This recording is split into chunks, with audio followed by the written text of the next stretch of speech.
अस्सलाम वालेकुम नाज़रीन, you watching tonight with Mona Alam. मईशत की बात कम होती है जबकि होनी अक्सर और बेशतर मईशत की ही बात चाहिए, और जो सियासी डाइवर्जन्स हैं उनके ऊपर ज़ाहिर है हम समेत तमाम ज़्यादा बात करते हुए नज़र आते हैं। लेकिन हुकूमत वक्त अब कहते हैं, और ये खैर तमाम मानते हैं, इवन अपोजिशन मानते हैं कि इस वक्त जो हालात और सूरत हाल है पाकिस्तानी मईशत के वो गैर मामूली है और तकरीबन 6.7 अरब डॉलर के जो फॉरेन एक्सचेंज रिजर्व्स हैं या स्टेट बैंक के जो अपने ज़खायर हैं वो बचे हैं। अब ऐसे में नाज़रीन इसमें से ज़्यादातर जो अक्सर और बेशतर अमाउंट है वो है जो हमें फ्रेंडली कंट्रीज़ की तरफ से सिर्फ हमारे रिजर्व्स को एक कुशन देने के लिए मिली है, लेकिन हम उनको अपने लिए इस्तेमाल नहीं कर सकते। तो ख्वाह ये कि इस अमाउंट में जो अभी तक जो कर्जे थे जो पाकिस्तान की तरफ जो हमने वापस करने थे या जो इंटरेस्ट वापस करना था, इंटरेस्ट की मद में जो रकम थी वो तो हमने काफ़ी हद तक वापस कर दी है। बताया ये जाता है अगले साल में कोई अदायगी नहीं होनी है, लेकिन फिर भी 6.7 billion dollars is Indeed an alarming number for foreign exchange reserves of a country. Interest rate मुसलसल बढ़ रहा है, सरमायाकारी इस वजह से भी लिमिट हुई हुई है। हर कोई वेट एंड वॉच और वेट एंड सी की अप्रोच पर चल रहा है, बल्कि कुछ रिपोर्ट्स यहाँ तक भी मौसूल हो रही हैं कि जो एलसीज का मामला है, एलसीज को भी एक फोर्स करके रोका गया है ताकि इंपोर्ट बिल में इजाफा ना हो, और इसको भी एक तरह से अगर इस मेजर को हम देखें तो आर्टिफिशियली कर्टेल करके रखा गया है। हुकूमत वक्त कहते हैं कि जी अब गैर मामूली हालात हैं तो गैर मामूली इक़दाम की भी ज़रूरत है, गैर मामूली कंप्लाइंस भी चाहिए अवाम से, और बहुत सारी बात वो ये कहते हैं कि दुकानों की जो औकात हैं वो कम कर दें, रेस्टोरेंट्स के औकात कम कर दें। हुकूमत और हुकूमती वुज़रा ने मिलकर एक प्रेस कॉन्फ्रेंस की है इस सिलसिले में, और उन्होंने ये तमाम बातें बताई हैं कि ये तमाम चीज़ें हमें करनी पड़ेंगी, हमारे पास अब चॉइस नहीं है। अब नाज़रीन एक टग ऑफ वॉर है। टग ऑफ वॉर ये है कि इस सिलसिले में जो हुकूमती तजावीज़ हैं उनके लिए ज़ाहिर है सूबों की जो मुआवनत है वो दरकार है। एक कमेटी इस हवाले से तश्कील कर दी गई है। देखना ये होगा कि सूबे जहाँ पर अलग अलग हुकूमतें हैं, अलग अलग पार्टियाँ हैं, दो जो सूबे हैं वहाँ पर तो अपोजिशन पार्टीज बरसरे इक़्तिदार हैं, यानी कि पाकिस्तान तहरीक इंसाफ, उनकी तरफ से कितनी मुआवनत मिलेगी इन मुश्किल हालात में, पहले तो कभी भी नहीं मिली है। जब भी फेडरल और किसी भी सूबे में मुख्तलिफ या दो और डिफरेंट ओपिनियंस की पार्टीज की हुकूमत हुई है। अब इसके ऊपर बात करेंगे। दूसरा नाजरीन, अवाम की तरफ से भी ये बरमला कहा जा रहा है कि क्या हुकूमत ने अपने नॉन डेवलपमेंट एक्सपेंडिचर्स कर लिए हैं कम? अगर तो कर लिए हैं तब तो ये कुर्बानी मांगी जाए अवाम से, लेकिन अगर हुकूमत ने अपने भी नॉन डेवलपमेंट एक्सपेंडिचर कम नहीं किए हैं तो अवाम से कुर्बानी क्यों मांगी जा रही है? जो वफाकी काबीना की तादाद है वो भी रोज ब रोज स्वेल होती हुई नजर आ रही है, एंड विदाउट एनी रीजन, और बहुत सारे वो लोग हैं जो कि बगैर पोर्टफोलियो के भी वफाकी काबीना में विराजमान है। इन अहवाल से भी बात करेंगे क्योंकि ये तो ऑप्टिक्स के लिए तो मैटर करती ही हैं ये चीजें, लेकिन अगर आपने अवाम की तरफ से एक बड़ी कुर्बानी लेनी है या मांगनी है तो जाहिर है अवाम भी ये तमाम तर सवालात पूछेंगे। इनके ऊपर भी रोशनी डालेंगे।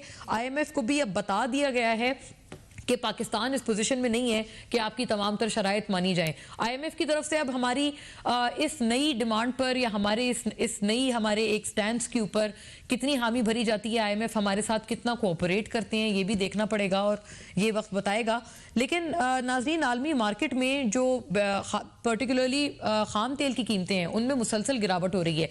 उसका भी फ़ायदा पाकिस्तान को पूरी तरह से इसलिए नहीं मुंतकिल हो पा रहा क्योंकि हमारे पास एक गैर मामूली सिचुएशन है।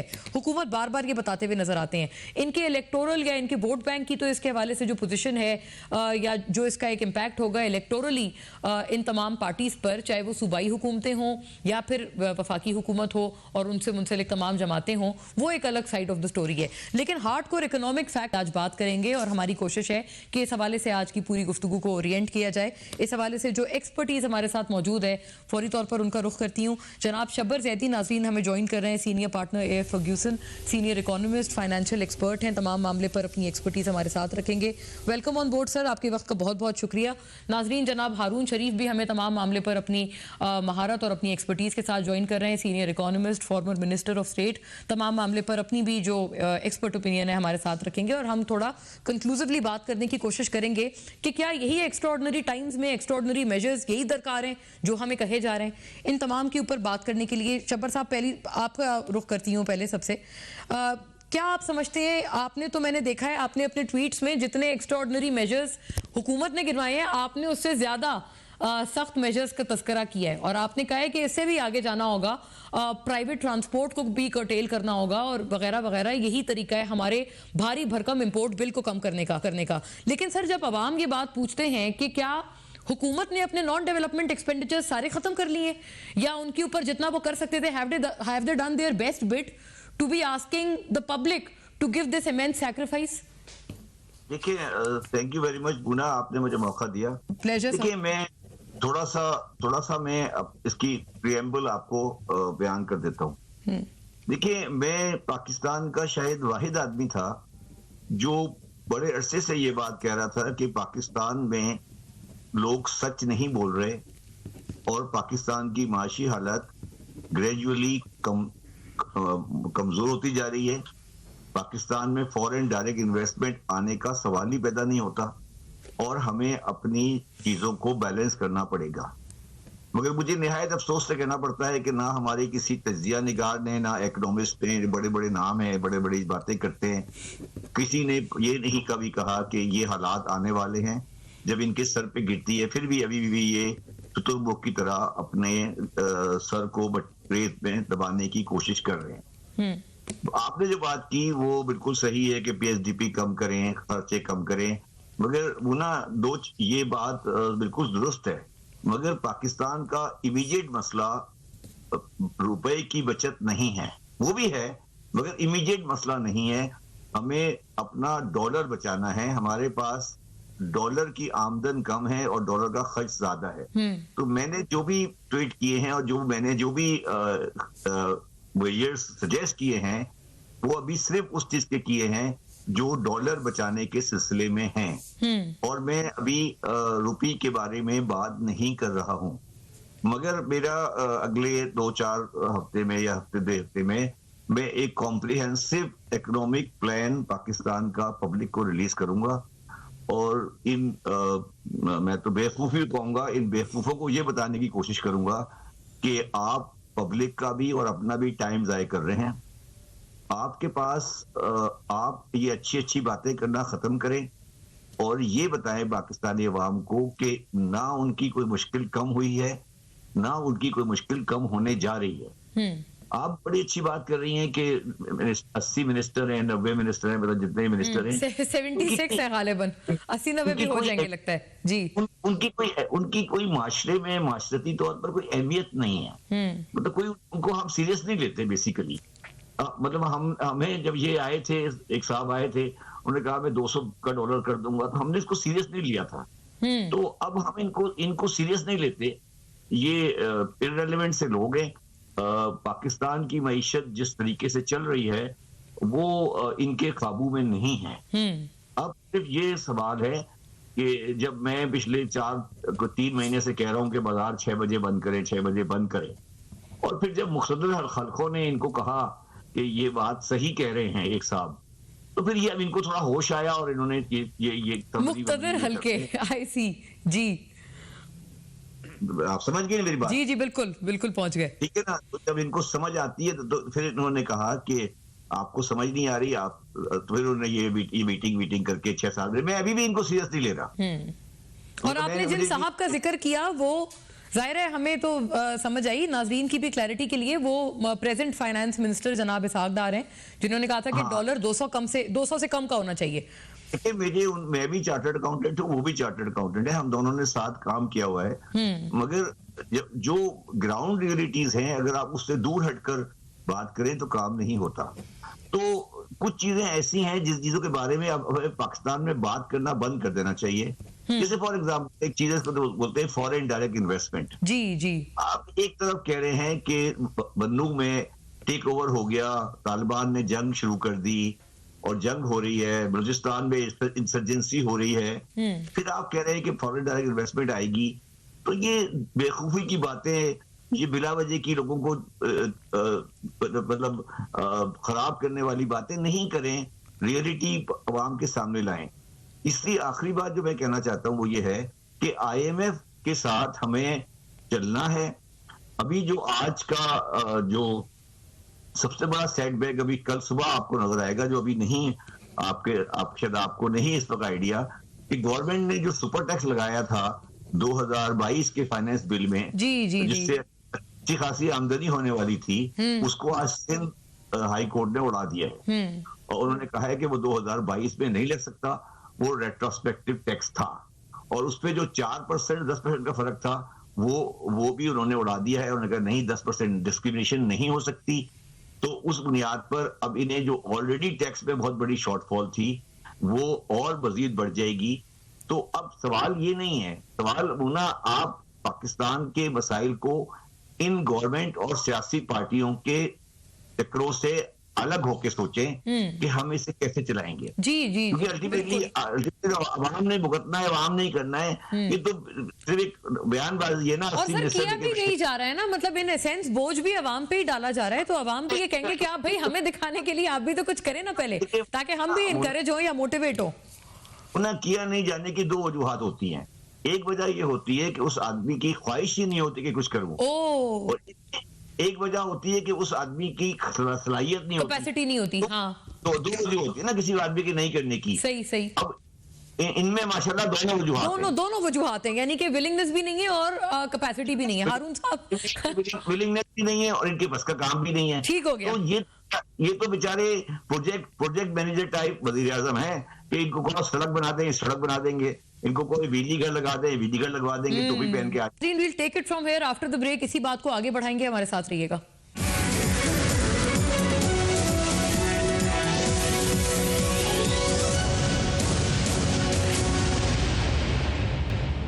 वेलकम बैक नाजरीन। ब्रेक से कबल जो हमने बात की थी उसी को आगे लेकर चलते। हारून साहब, ये एफडीआईज के मामले पर चूंकि आपने जो मुतलका इदारा है आपने उसको हेड भी किया है, ये एफडीआईज के मामले पर ऐसी रोजी पिक्चर और बिला वजह की झूठी बातें बेची जा रही हैं अवाम को, जैसे शब्बर साहब ने फरमाया। क्या आपका भी यही ख्याल है, और क्या आपने भी वही हालात फोरसी किए थे जो शब्बर साहब कह रहे हैं कि मैं तो बहुत पहले से ये बातें करता आया हूं लेकिन बाकी लोग नहीं मानते थे, और उन्होंने कुछ तज्जियाकारों की भी बात की है। अच्छा, एक इसके ऊपर भी बात, और दूसरा ये कि कुछ इकोनॉमिस्ट वो भी हैं जो बहुत एंटी आईएमएफ हैं सर, और obviously we are all privy to the fact, doctor Kaiser Bengali हैं, डॉक्टर अशफाक हसन है, मेनी मोर, जो कहते हैं कि ये आईएमएफ को तो जब तक ये आपके गले में ये चुंगल है आईएमएफ का, इससे कोई इसके अलावा रास्ता नहीं है। आपने इससे हटेंगे तब आपकी हालत सही होगी, वरना आपकी हालत जार पे बस अफसोस ही हो सकता है। तो are you of the same thought as well sir? IMF का आपका क्या इस पूरी बात में, how do you angle IMF in the entire conversation? जी थैंक यू मोना। देखिए ये तीन हिस्से हैं आपके सवाल के। पहली बात तो ये है कि ये जो इकोनॉमी की डिटीरियोरेशन है इसके ऊपर बहुत लिखा भी गया है और सब देख रहे थे किधर जा रही है।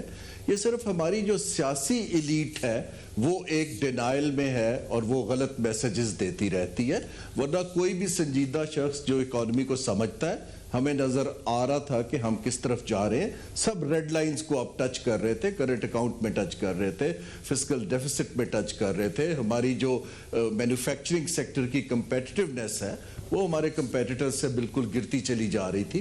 तो ये चीजें नजर आ रही थी। इस वक्त जो सूरत हाल है हमारी, जो मैं रेड लाइन की बात कर रहा हूं या जिसको मैं फॉल्ट लाइन कहता हूं, अभी जो इमीडिएट तो जैसे बात की है, हमारे पास आईएमएफ के अलावा कोई चारा नहीं है। जून तक उनका प्रोग्राम है जिसमें अभी कोई $2-2.5 बिलियन की डिस्बर्समेंट रहती है। जो 9th रिव्यू था वो 3 नवंबर को होना था, वो नहीं हो पाया, जिसकी वजह से मार्केट को सिग्नल्स अच्छे नहीं गए हैं। आईएमएफ प्रोग्राम में जो उन्होंने असेसमेंट की हुई है उसके अंदर भी जो हमें $32 अरब चाहिए थे, अभी तक हमारे पास कोई 8-10 अरब का कोई एविडेंस नहीं है कि वो कहां से आएंगे। इसलिए हमारे मुल्क का रिस्क प्रीमियम ऊपर चलता जा रहा है, क्योंकि मार्केट एविडेंस मांगती है, वो बातों पे नहीं जाती। बिल्कुल, और हमारे पास कुछ भी नहीं है। उसका हल है जी, जो उसका हल है, आप देखिए अभी तक जो है गालिबन हमारे कुछ जो एलीट है, रूलिंग या पावर एलीट, वो अभी भी ये समझती है कि पाकिस्तान को हमेशा की तरह जियोपॉलिटिक्स पर या सियासी तौर पे कोई आकर बेल आउट कर जाएगा। इसके अंदर दो फैक्टर्स समझने की जरूरत है। एक तो ये है कि हमारी जियोपॉलिटिकल लेवरेज अब बहुत तब्दील हो चुकी है। दूसरी चीज ये है कि दुनिया इस वक्त, दुनिया की मईशत एक स्लो डाउन हो रही है। 6.3% ग्रोथ से एवरेज ग्लोबल जीडीपी ग्रोथ 3% पे आ गई है।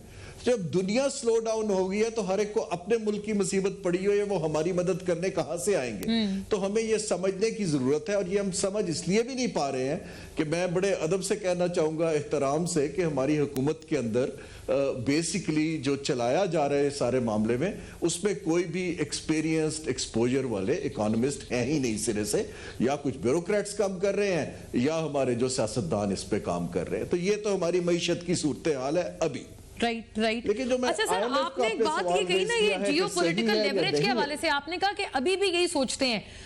सर, जब आप इमरान खान साहब के साथ एक काबीना का भी हिस्सा थे, उस वक्त भी मुझे याद पड़ता है शब्बर साहब was also heading FBR at that point in time.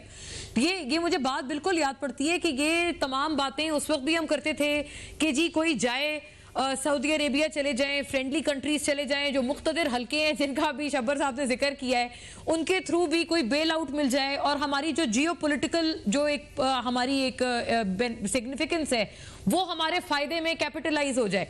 आपको लगता है कि अब बिल्कुल पुराने दौरों की बातें हो गई हैं, अब इस तरह की कोई चीज हमारे साथ नहीं होने वाली है? और इन योर व्यू अगर ऐसा है तो क्या तब्दील हुआ है जिसकी वजह से अब हमारी जियो पॉलिटिकल वो है ही नहीं चीज, या what exactly is the matter sir? देखिए, हमारी जियोपॉलिटिकल लेवरेज जो वेस्ट पे थी वो मोस्टली अफगानिस्तान की वजह से थी। जब से वो अफगानिस्तान से निकल गए हैं तो हमारी लेवरेज कम हो गई है। दूसरा ये है कि हमें चीन की अब निगाह से देखा जाता है कि हम चीन के कैंप में हैं, चाहे हम मुकम्मल तौर पे हैं या नहीं है। खित्ते के अंदर अभी भी हमारी खास तौर पे दफाई एतबार से हमारी इंपॉर्टेंस बहुत सिग्निफिकेंस है, और इसीलिए सऊदी अरब और बाकी ममालिक हमारी हेल्प भी करते हैं। जो मैं कहने की ये कोशिश कर रहा हूं कि हम खाली आप एक अपनी जियोपॉलिटिकल पोजीशनिंग की वजह से मईशत को हल नहीं कर सकते हैं। आप IMF के वेवर नहीं ले सकते हैं। हमें एक इकोनॉमिक पैकेज या वैल्यू प्रोपोजिशन बनानी है कि हम एक इकोनॉमी है, आप अगर पैसे डालेंगे, और यहां ये FDI का सवाल आता है कि FDI तो वहां जाती है जहां पे एक तो उनको रिटर्न मिलता है, उनको रूल ऑफ लॉ मिलता है, उनको कुछ कंसिस्टेंसी ऑफ पॉलिसी मिलती है। बहुत सही बात है। एक इन्वेस्टर के पास चाहे सऊदी हो, UAE का हो, कतर का हो, उसके पास कंबोडिया भी है, वियतनाम भी है, टर्की भी है, तो वो सबको कंपेयर करता है। तो जब तक हम एक प्रोपोजिशन नहीं बना पाएंगे, वो खाली ये कहने पे कि आप हमारे भाई हैं, आयरन ब्रदर हैं, हमारा आपसे मजहबी ताल्लुक है, आप आ जाइए, आई डोंट थिंक कि उसका अब वक्त रह गया है। तो मैं कहने का इस वक्त भी हमारे पास, हुकूमत के पास कुछ प्रॉफिटेबल एसेट्स है। आपने शुरू में बात की हुकूमत क्या कर रही है, मुझे नहीं समझ आती कि हुकूमत जो है, जो आपकी चलती अच्छी प्रॉफिटेबल कंपनीज हैं, उनके शेयर्स क्यों नहीं ऑफर कर रही, और in return foreign direct investment उनमें क्यों नहीं डाल रही, बजाय इसके कि आप डिपॉजिट मांगे, जो आपकी उससे आपकी एक डिप्लोमेटिक पोजीशनिंग भी बदलती है। जो आपने जिक्र किया, जब मैं गया था और हम डिपॉजिट की बात कर रहे थे, हमने दो बातें की थी, हमें डिपॉजिट भी दीजिए और हमें FDI के लिए हम प्रोजेक्ट्स देते हैं। हुआ ये कि हमने प्रोजेक्ट्स बनाए नहीं, और हम खाली डिपॉजिट लेके एक टेम्परेरी 3 माह का टाइम खरीद के खुश हो जाते हैं कि ये तो रोल ओवर हो जाएगा।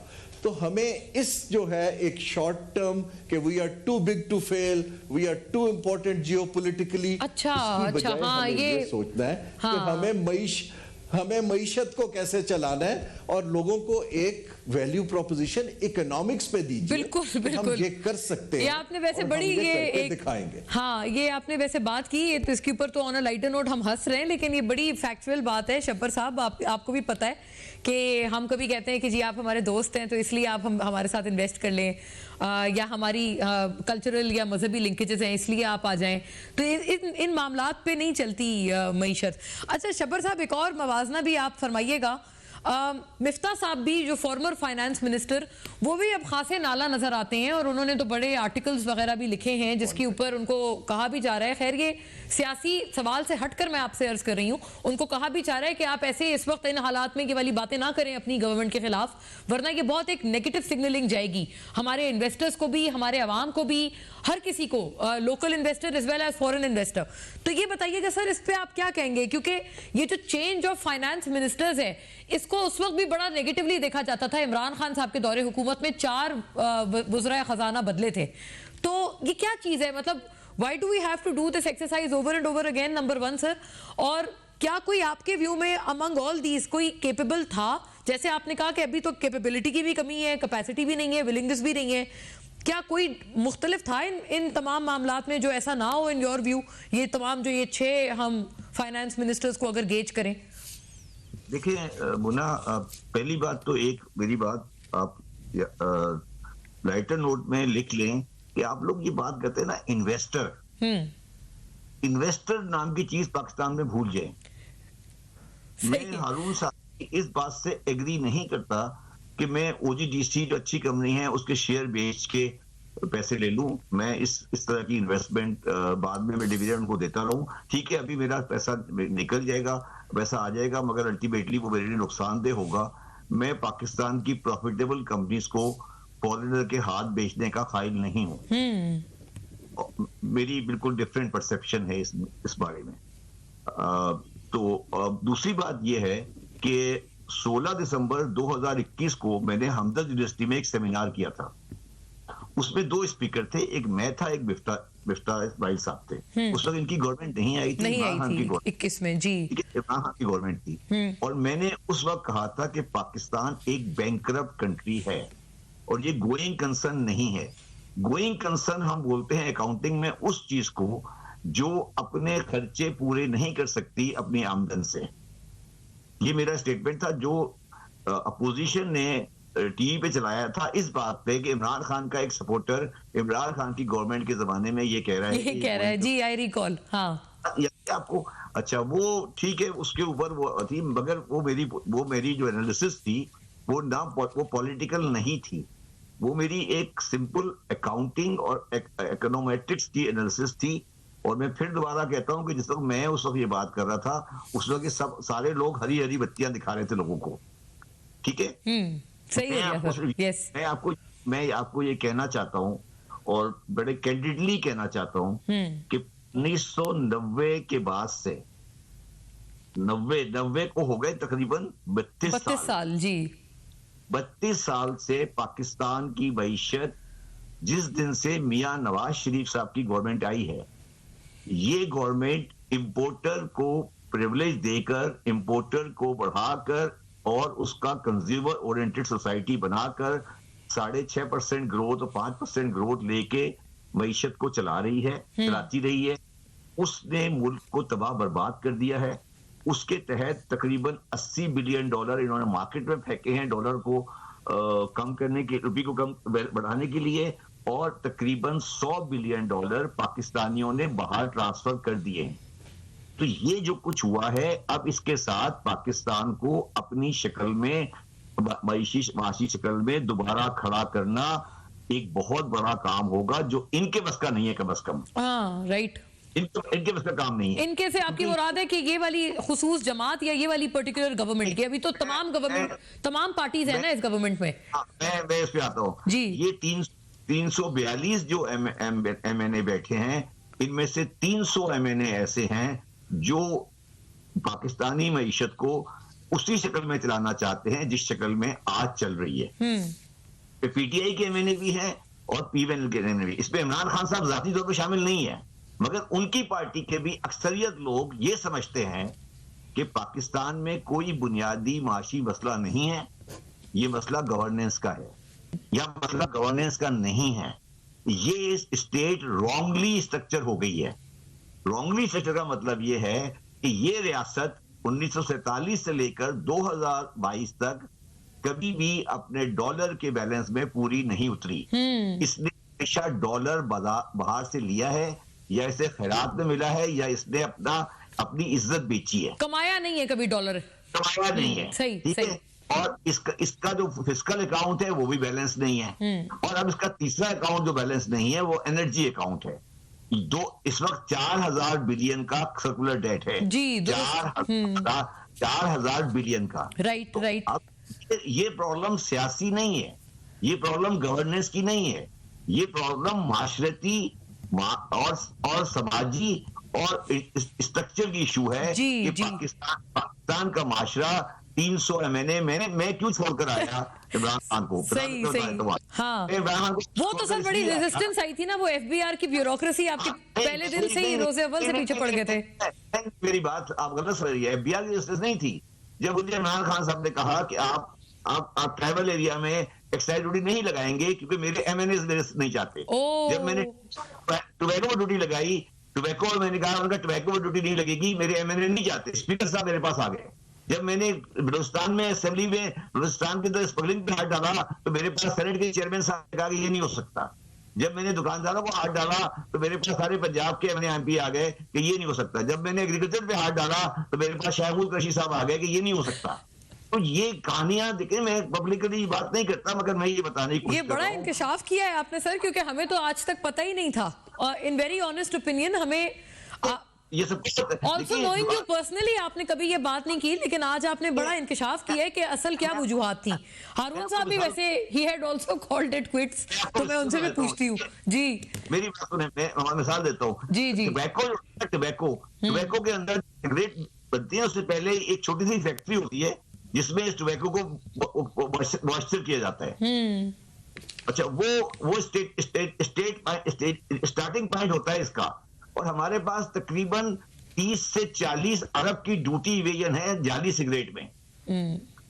तो मैंने कहा कि वो फैक्ट्रियां जो है, छोटी छोटी फैक्ट्रियां, वो सिर्फ रजिस्टर कर दें और सिर्फ 500 रुपए साल 500 रुपीज ईयर दे दें तो मुझे टोबैको की ट्रेल मुझे मिल जाएगी और फिर मैं टोबैको की जाली सिगरेटें पकड़ सकूंगा। बिल्कुल। मेरे पास पीटीआई के सूबाई और कौमी असेंबली के तमाम अरकान in the leadership of the speaker of the assembly आए। उन्होंने कहा शब्बर साहब ये तो आप वापस ले लें, ये तो हमारा पूरा स्वाबी और बरदान हमारा वोट बैंक है, ये नहीं हो सकता। तो आप किस दुनिया में बैठे हैं? नहीं ये तो वाकई। और वो वाली जमात जो कि अपने आप को नॉन कन्वेंशनल और दूसरों से हटके, दूसरों से अलग वो बताते हैं, उनकी तरफ से ये चीज बहुत मुश्किल है इसको फैथम करना। बिल्कुल सही फरमा रहे हैं। सिमिलरली जब मैंने कहा कि जो हमारे ट्राइबल एरिया वाले हैं वो स्टील के अंदर पंजाब से स्क्रैप लेकर बगैर बिजली का बिल दिए हुए स्टील बना रहे हैं, उससे वो सेल टैक्स भी नहीं देते, हम उन सारी कंपनियों को, फैक्ट्रियों को बंद करेंगे। तो मेरे पास सारे सेनेटर आए पीटीआई के फ्रॉम दिस ट्राइबल एरिया और इमरान खान साहब को मैं क्रेडिट देता हूँ। उन्होंने कहा यार हमें नहीं करूंगा। इमरान खान ने उनको आखिर वक्त तक रेजिस्ट किया। अच्छा, रेजिस्ट भी किया खान साहब ने। हाँ, बात सुन लो मेरी पूरी।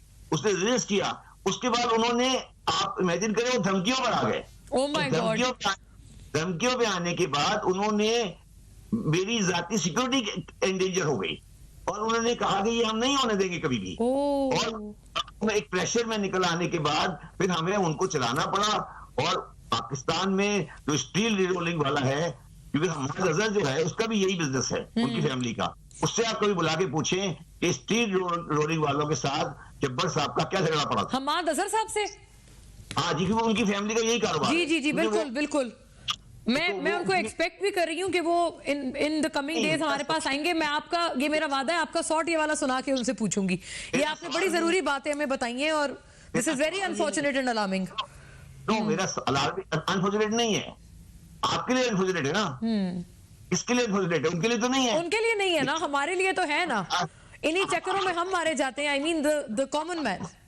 तो आप कौन है? आपकी तो हैसियत ही नहीं है ना। मैं ये कह रहा हूं कि 342 एमएनए में से 340 एमएनए जो आज हैं, हाँ, और 340 जो अगले इलेक्शन में आएंगे, वो सारे ये चाहते हैं कि जो निजाम पाकिस्तान में चल रहा है वो चलता रहे। राइट, बिल्कुल। अच्छा, ये निजाम तब्दील नहीं होगा तो ये पाकिस्तान ऐसे ही चलता रहेगा। अब हमारे पास सिर्फ एक जगह है कि हम सारे मोमिन लोग हैं, नमाज रोजा करते हैं, दुआ करें कि अमेरिका और चाइना की जंग हो जाए, उसमें हम 4 पैसे पकड़ लें। अल्लाह ना करे और अल्लाह ना करे कि हमें ऐसी दुआ की नौबत आए। हमारी तो नहीं होगी ना, उनकी जंग, हमारी उनकी जंग होगी। हम कहें आप लोग लड़ो मरो, हाँ हमें थोड़े डॉलर दे दो। हमारी ख्वाहिश है कि जो स्टेट ऑफ मलाका है सिंगापुर की, वो बंद हो जाए, अमेरिका चाइना में बम मार दे, तो फिर हम कहें यार हमारे रास्ते से गुजरो और हम यहाँ से पैसे लेंगे। अल्लाह ना करे, अल्लाह ना करे। अल्लाह, आप उल्टी बात करिए, अल्लाह करेंगे ये हो तो हमारे पैसे बने ना। हमारी तो रवायत यही रही है ना। आपको बुरा क्यों लग रहा है ये बात? नहीं सर, मुझे क्यों बुरा नहीं लगेगा। वहां लोग जंग कर रहे हैं, जाने जा रही हैं बम। तो आपने 1979 के बाद से क्या किया है? हाँ सही। नाज़रीन, we from here after the break इसी बात को आगे बढ़ाएंगे, हमारे साथ रहिएगा।